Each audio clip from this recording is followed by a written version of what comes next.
Hello friends, welcome to Punjab success Mantra. आज हम economics के 10 मोस्ट प्रोबेबल एमसीक्यूज अपने सेशन में डिस्कस कर रहे हैं। ये हमारा 4th लेक्चर है। अपने सेशन को शुरू करने से पहले एक बार नजर डाल लेते हैं कि कौन से हमारे फ्री इनिशिएटिव्स हैं जो हमारे चैनल पंजाब सक्सेस मंत्रा पर चल रहे हैं। करंट अफेयर्स सेशन है जो सुबह आपको 10:15 बजे मिलता है। Daily current affairs issue for PCS ये आपको 12 बजे मिलता है। Daily 10 MCQ revision series for PCS ये आपके पास आती है 2 बजे दोपहर को, और previous year question paper discussion ये दोपहर को 3 बजे। अब शुरू करते हैं अपना एमसीक्यू सेशन। जो पहला क्वेश्चन है वो क्या है? The term inflation premium refers to a high nominal return that equity investors get due to increase in inflation. B. It is the risk that investors have to face because of higher inflation. C. It is the higher return that investors demand in exchange for investing in a long-term security because of higher inflation risk. या D. It is the high return that short-term bond investors demand due to higher inflation risk. देखिए, जब inflation होता है तो क्या होता है? आपका जो मनी है उसकी वर्थ डिक्रीज हो जाती है, आपकी जो परचेजिंग पावर है, आपकी जो परचेजिंग पावर है वो रिड्यूस हो जाती है। ठीक है, तो ये मनी की वर्थ डिक्रीज हो जाती है, तो जो एक्चुअल रेट ऑफ रिटर्न है जो कि आपको मिल रहा है वो डिक्रीज हो जाता है। मान लीजिए कि जो नॉमिनल रिटर्न का रेट है, मान लीजिए आपने बैंक में पैसा डाला, उस पे जो इंटरेस्ट रेट मिल रहा है वो आपको 8% पर एनम का है, लेकिन जो इन्फ्लेशन है वो कितना है? मान लीजिए 4% है। तो जो आपको एक्चुअल रिटर्न मिला वो कितना होगा? जो भी आपका नॉमिनल इंटरेस्ट रेट है माइनस जो इन्फ्लेशन का रेट है, यानी कि 8% माइनस 4%, तो आपको एक्चुअल रिटर्न कितना मिला? सिर्फ 4%। तो अगर इन्फ्लेशन लॉन्ग टर्म में हाई रहने के चांसेस हैं तो जो भी इन्वेस्टर होगा वो एक बार ये कैलकुलेशन जरूर करेगा कि यार इन्फ्लेशन रेट कितना रहने वाला है। अगर उसको लगता है कि लॉन्ग टर्म में इन्फ्लेशन रेट इंक्रीज होगा और ज़्यादा बढ़ेगा तो वो क्या करेगा? वो बोलेगा यार जो नॉमिनल इंटरेस्ट रेट है ना, आप इसको बढ़ाइए, ये इंक्रीज होना चाहिए, तो मुझे कुछ रिटर्न मिलेगा ही नहीं। मान लीजिए उसकी एक्सपेक्टेशन है कि इन्फ्लेशन जो है 6% पर एनम रहेगा, तब उसको एक्चुअल रेट ऑफ रिटर्न कितना होगा? नॉमिनल इंटरेस्ट रेट है आपका 8% और इन्फ्लेशन का रेट रहने की संभावना कितनी है? 6%। तो जो उसको एक्चुअल रिटर्न मिलेगा वो कितना होगा? सिर्फ 2%। तो वो बोलेगा मैं क्यों इन्वेस्ट करूं आपकी सिक्योरिटी में, बॉन्ड में, बैंक में, है ना, मुझे थोड़ा सा ज्यादा रिटर्न चाहिए, है ना। तो आप अपना नॉमिनल इंटरेस्ट रेट बढ़ाइए। तो ये क्या है? Inflation premium. इन्फ्लेशन की वजह से इन्वेस्टर कह रहा है कि आप मुझे ज्यादा रेट ऑफ रिटर्न दीजिए, इंटरेस्ट रेट जो है वो ज्यादा दीजिए, तभी मैं इसमें इन्वेस्ट करूंगा, तभी ये मेरे लिए प्रॉफिटेबल होगा। तो इसका जो करेक्ट ऑप्शन होगा वो क्या होगा? ऑप्शन सी। सेकंड क्वेश्चन कहता है inflation in the economy generally leads to which of the following? Depreciation of currency, appreciation of currency, increase in the real interest rate, या D increase in the nominal interest rate. Options क्या हमारे सामने? 1 and 3 only, 2 and 3 only, 1 and 4 only, या D 1, 3 and 4 only. देखिए, जब inflation होगा, महंगाई बढ़ रही है, तो जो आपके प्रोडक्ट्स आप बना रहे हैं वो क्या हो जाएंगे? वो भी महंगे हो जाएंगे। जब आपके प्रोडक्ट्स महंगे हो जाएंगे तो वो इतने कॉम्पिटिटिव नहीं रहेंगे इंटरनेशनल मार्केट में। तो जो आपके एक्सपोर्ट्स हैं वो क्या होंगे? रिड्यूस होंगे। अगर एक्सपोर्ट रिड्यूस होंगे तो जो डॉलर्स आपके पास आ रहे हैं, जो फॉरेन करेंसी आपके पास आ रही है वो रिड्यूस हो जाएगी, और जब फॉरेन करेंसी की जो सप्लाई है वो रिड्यूस हो जाएगी तो आपकी करेंसी क्या करेगी? डेप्रिशिएट करेगी। तो पहला स्टेटमेंट इज करेक्ट, दूसरा स्टेटमेंट इनकरेक्ट। क्या रियल इंटरेस्ट रेट इंक्रीज हो जाएगा? कैसे इंक्रीज हो जाएगा? इन्फ्लेशन बढ़ेगा तो रियल इंटरेस्ट रेट घटना चाहिए, बढ़ तो सकता ही नहीं है, तो ये भी इनकरेक्ट है। तो सेकंड और थर्ड जो है वो इनकरेक्ट है, तो ये भी नहीं हो सकता, ये भी नहीं हो सकता, ठीक है, ये भी नहीं हो सकता। तो जो करेक्ट ऑप्शन होगा वो C, increase in the nominal interest rate. हाँ, ये हो सकता है, महंगाई बढ़ेगी, इन्फ्लेशन बढ़ेगा, तो जो भी इन्वेस्टर है वो यही कहेगा कि भाई हमें थोड़ा ज़्यादा इंटरेस्ट रेट दीजिए, कम से कम इतना इंटरेस्ट रेट तो दीजिए ना कि इन्फ्लेशन को हम बीट कर पाएँ, है ना। तो नॉमिनल इंटरेस्ट रेट को बढ़ाने की मांग होगी और वो बढ़ेगा। तो इसका करेक्ट ऑप्शन होगा सी। यही मैंने जो आपको अभी समझाया है। Third, consider the following statements. Inflation benefits creditors, inflation benefit debtors, inflation benefits bond holders और इन्फ्लेशन बेनिफिट्स डिपॉजिटर्स। अब करेक्ट आंसर हमें चूज करना है। ऑप्शन है हमारे सामने 1 and 3 ओनली, 2 ओनली, 3 ओनली, या D 1, 3 and 4 only.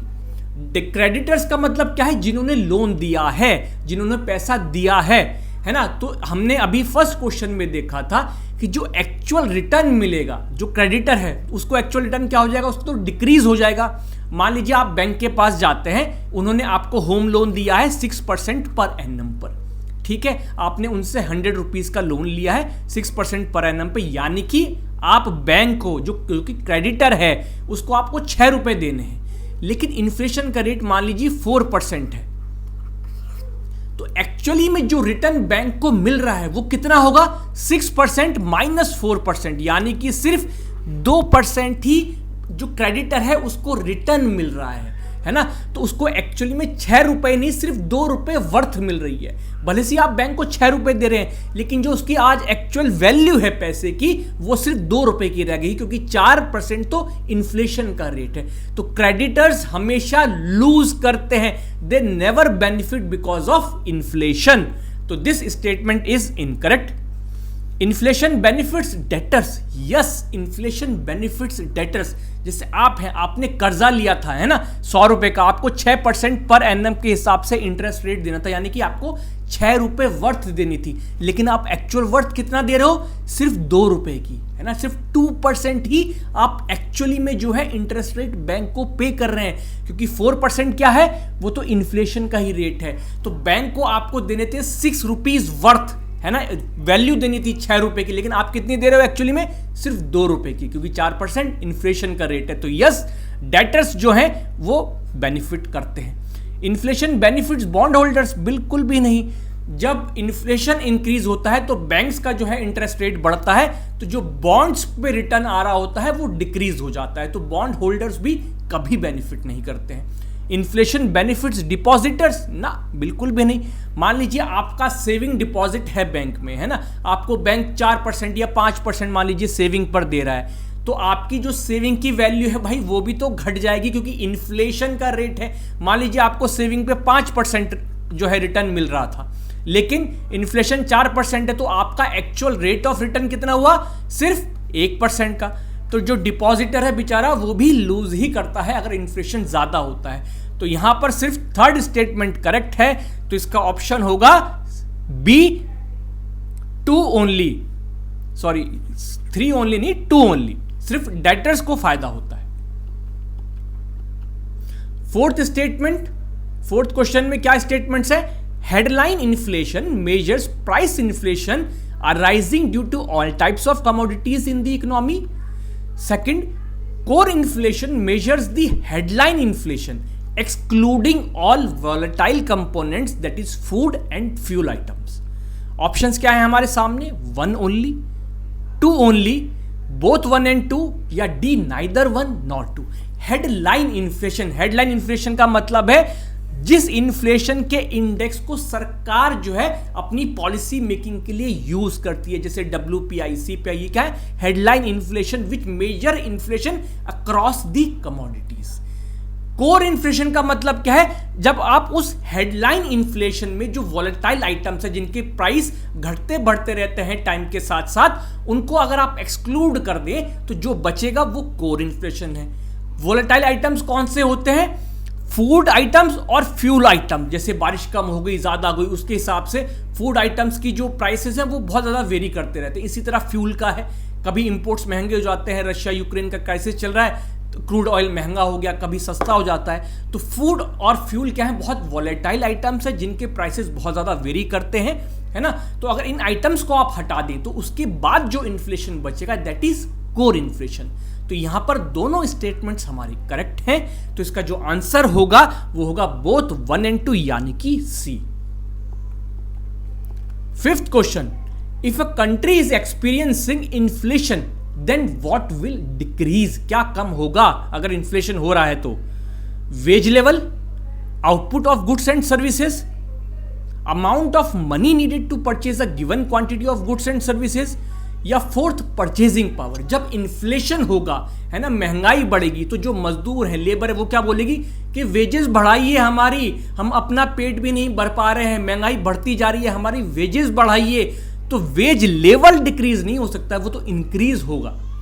Output of goods and services, भाई महंगाई बढ़ने से, इन्फ्लेशन बढ़ने से आउटपुट कैसे बढ़ेगा, वो तो नहीं बढ़ सकता, है ना।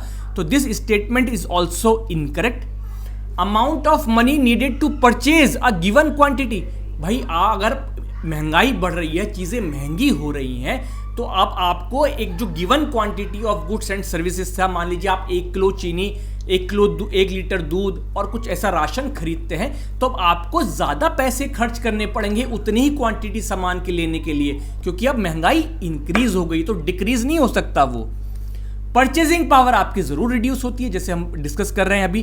तो अगर इन्फ्लेशन होगा तो आपकी परचेजिंग पावर रिड्यूस होगी। तो इसका करेक्ट ऑप्शन होगा D. Question number 6, which of the following will necessary lead to inflation?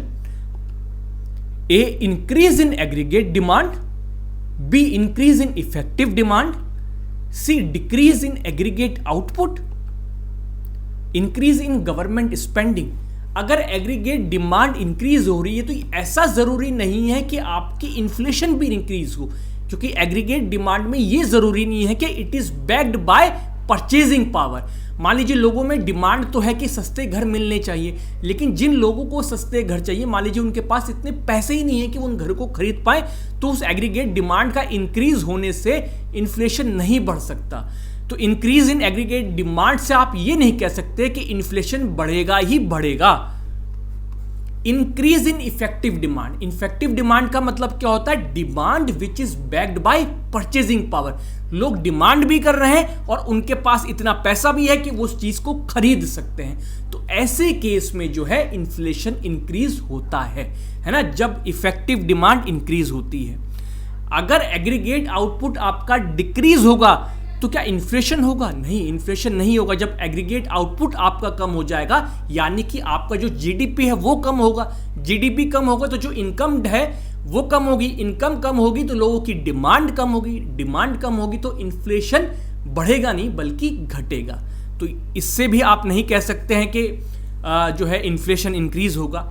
Increase in government spending, इससे भी ये जरूरी नहीं है कि गवर्नमेंट स्पेंडिंग से इन्फ्लेशन इंक्रीज होगा ही होगा, है ना। वो डिपेंड करता है। अगर गवर्नमेंट स्पेंडिंग हो रही है और साथ ही सप्लाई भी इंक्रीज हो जाती है तो उसकी वजह से जो है जरूरी नहीं कि इन्फ्लेशन हो। तो यहां पर जो करेक्ट ऑप्शन होगा वो होगा B. 7th question, to reduce the rate of inflation the government should, government को क्या करना चाहिए अगर उनको इन्फ्लेशन को कम करना है? तो increase public expenditure, B, encourage consumer expenditure, C, increase income tax, या डी, रिड्यूस इंटरेस्ट रेट। अब अगर सरकार को इन्फ्लेशन को कम करना है तो किसी तरह से सरकार को यह करना है कि किस तरह से जो मनी सप्लाई है, लोगों के पास जो पैसा है उसको कैसे खींच लिया जाए, कैसे जो उनकी डिस्पोजेबल इनकम है उसको कम किया जाए। क्योंकि जब डिस्पोजेबल इनकम कम होगी, जब जो मनी सप्लाई है, लोगों के हाथ में जो पैसा है, अगर सरकार उसको कम कर देगी तो लोगों के जो डिमांड है वो कम हो जाएगी, और जब डिमांड कम होगी तभी इन्फ्लेशन रिड्यूस होगा। अगर पब्लिक एक्सपेंडिचर सरकार बढ़ाती है, जैसे कि ए ऑप्शन में दिया गया है, तो पब्लिक एक्सपेंडिचर अगर सरकार करेगी तो अल्टीमेटली जो भी एक्सपेंडिचर होगा वो इनकम के, वेजेस के, सबके रूप में कहां तक पहुंच जाएगा? लोगों के हाथों में पहुंचेगा। अगर लोगों के हाथों में और पैसा पहुंचेगा तो वो और ज्यादा चीजें डिमांड करेंगे, तो इन्फ्लेशन और इंक्रीज होगा, ना कि घटेगा। एनकरेज कंज्यूमर एक्सपेंडिचर, अगर कंज्यूमर ज्यादा स्पेंड करेंगे तो चीजों की डिमांड बढ़ेगी, डिमांड बढ़ेगी तो इन्फ्लेशन और ज्यादा इंक्रीज होगा। तो ये दोनों स्टेप्स नहीं ले सकती सरकार। इंक्रीज इनकम टैक्स, अगर सरकार इनकम टैक्स इंक्रीज कर दे तो जो डिस्पोजेबल इनकम किसी व्यक्ति के पास बचेगी, किसी पर्सन के पास बचेगी, तो वो क्या हो जाएगी, उसकी डिस्पोजेबल इनकम कम हो जाएगी। जब डिस्पोजेबल इनकम कम हो जाएगी वो डिमांड कम करेगा, डिमांड कम करेगा तो इन्फ्लेशन के रेट को रिड्यूस करने में हेल्प मिलेगी। तो ये स्टेप जो है सरकार ले सकती है। रिड्यूस इंटरेस्ट रेट, अगर इंटरेस्ट रेट सरकार ने घटा दिए, आरबीआई ने इंटरेस्ट रेट घटा दिए तो क्या होगा, लोन लेना सस्ता हो जाएगा। लोन लेना सस्ता हो जाएगा, मान लीजिए कार लोन की 4% पे मिल रहा है, 5% पे मिल रहा है, तो लोग क्या करेंगे कि भाई कार लोन ले लो, है ना, कार लोन लेके क्या करेंगे, कार खरीदेंगे, तो चीजों की डिमांड इंक्रीज हो जाएगी, लोग लोन ज्यादा लेंगे जब इंटरेस्ट रेट कम हो जाएगा। तो अगर डिमांड इंक्रीज होगी तो इन्फ्लेशन कम नहीं हो सकता, तो ये स्टेप भी नहीं लिया जा सकता। इसलिए इसका जो ऑप्शन होगा वो होगा ऑप्शन सी।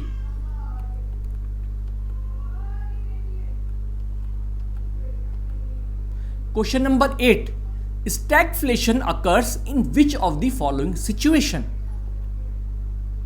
First statement, demand pull inflation. Second, cost push inflation.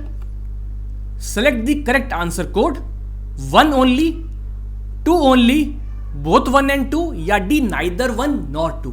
Stagflation किससे मिलके बना है, स्टैग्नेशन प्लस इन्फ्लेशन।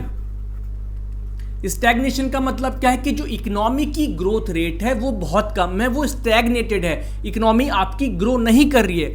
जब जीडीपी ग्रोथ रेट कम होगी, जब आपकी इकोनॉमी ग्रो नहीं कर रही है, तो जनरली क्या होगा कि आपकी इकोनॉमी में डिमांड नहीं होगी, डिमांड कम होगी। डिमांड कम होगी तो आपका इन्फ्लेशन का जो रेट है वो कम रहना चाहिए, लो रहना चाहिए। लेकिन स्टैगफ्लेशन एक ऐसी सिचुएशन है, एक ऐसा एक्सेप्शनल सिचुएशन है कि जहां पे स्टैग्नेशन तो है, इकोनॉमिक जो ग्रोथ रेट है वो कम है, लेकिन इन्फ्लेशन का जो रेट है वो हाई है, जबकि कैसा रहना चाहिए था, कम रहना चाहिए था, है ना। तो ये एक ऐसी एक्सेप्शनल सिचुएशन है जहां पे economic growth rate, GDP growth rate कम है, इकोनॉमी जो है स्टैग्नेट कर रही है, लेकिन इन्फ्लेशन का रेट हाई है।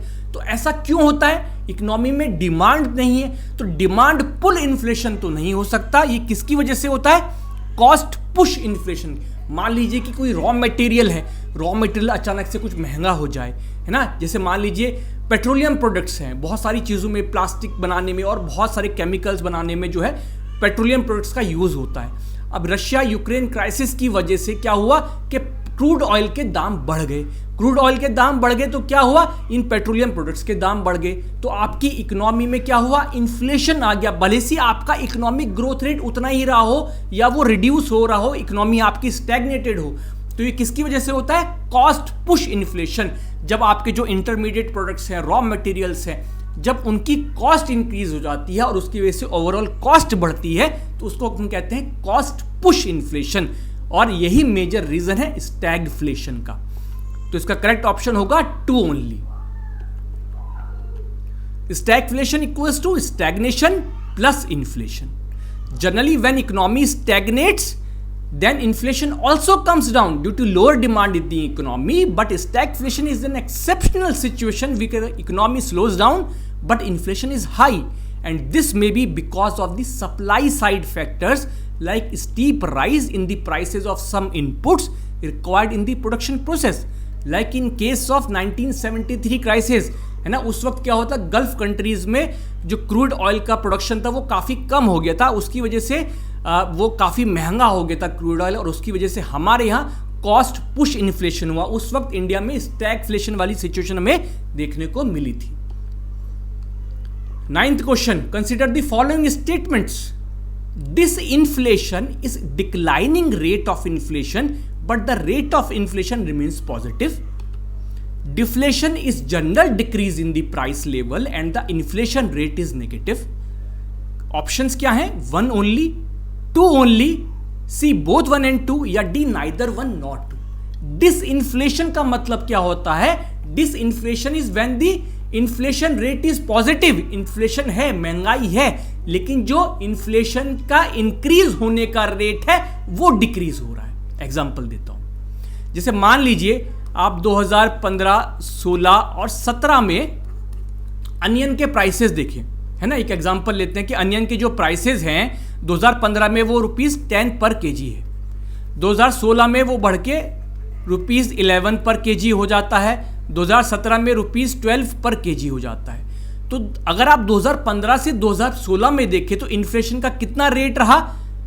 10%, ठीक है। लेकिन 2016 से 17 में कितना हो गया? ये 5.45%।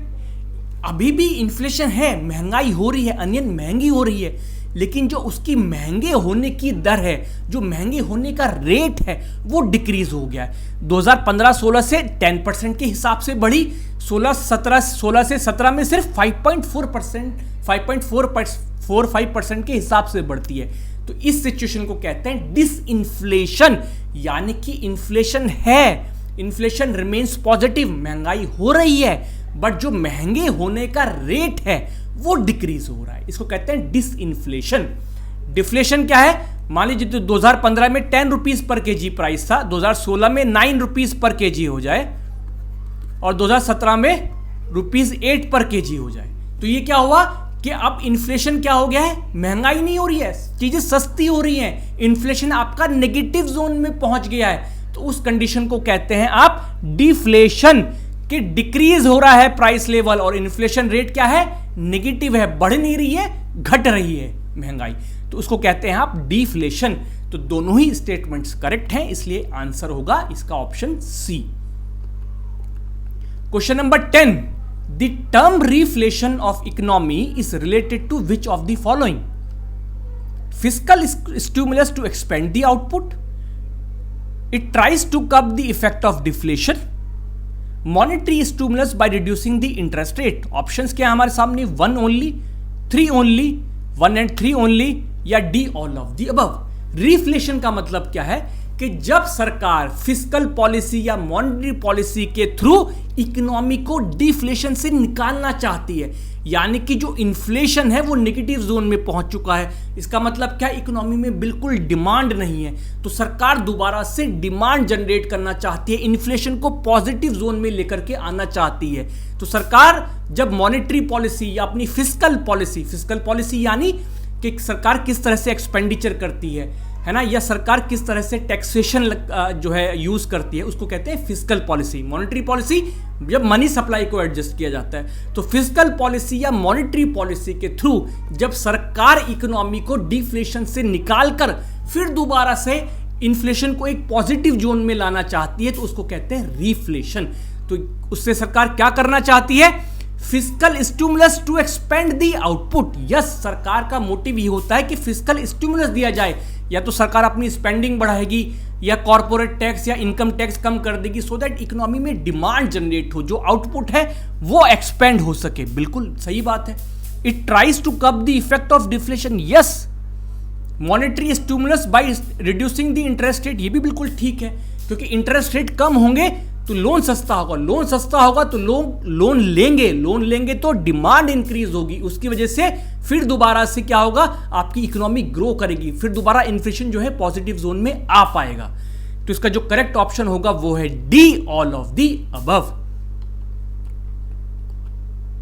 रिफ्लेशन इज ए फिस्कल और monetary policy designed to expand output, stimulating spending and curb the effects of deflation, which usually occurs after a period of economic uncertainty or recession.